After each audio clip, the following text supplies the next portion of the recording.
Hello mga kasortes, good morning po sa lahat mga ka-idol. Welcome back naman sa ating Tridigan Steel Combination, Luzon, Visayas, Mindanao. Shout out sa inyong lahat mga kaludino. Panibagon man po tayong update para sa 2 PM sa December 16 sa Tridigan Steel Combination. Bago muna, recap na tayo result kapon sa December 15 sa 2 PM 022, sa 5 PM 337, sa 9 PM 756, at sa Purajet 6807, at sa Turajet 17 and 18. So ayan po guys, no, ang kumpletong resulta.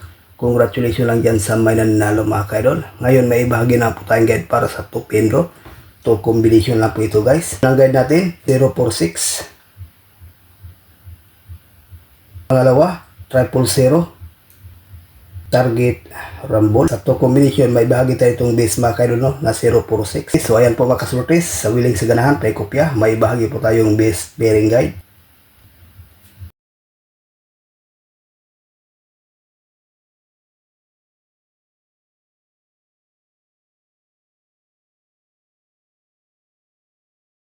Five 77260, no? Yan po ang ating base pair para sa ngayong araw sa 3D National Luzon, Visayas, Mindanao. At dyan sa Mindanao area mahilig sa lasto, pwede rin to.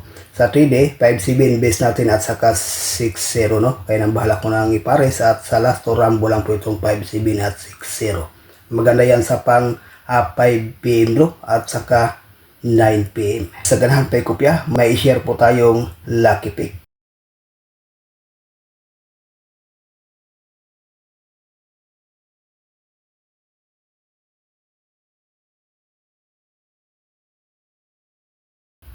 Five 7 604, 772 at saka 332. For combination sa ating lucky pick, may ibahagi po tayo itong base na 547. Bagala yan sa pang 2 PM draw. Ang 547, depensa lang po ang 604. Itong 772 at saka 332, maganda yan sa pang 5 PM draw. Hopefully yan ay hindi mag-slide mga ka-idol. So good luck and hope to win. Bye bye.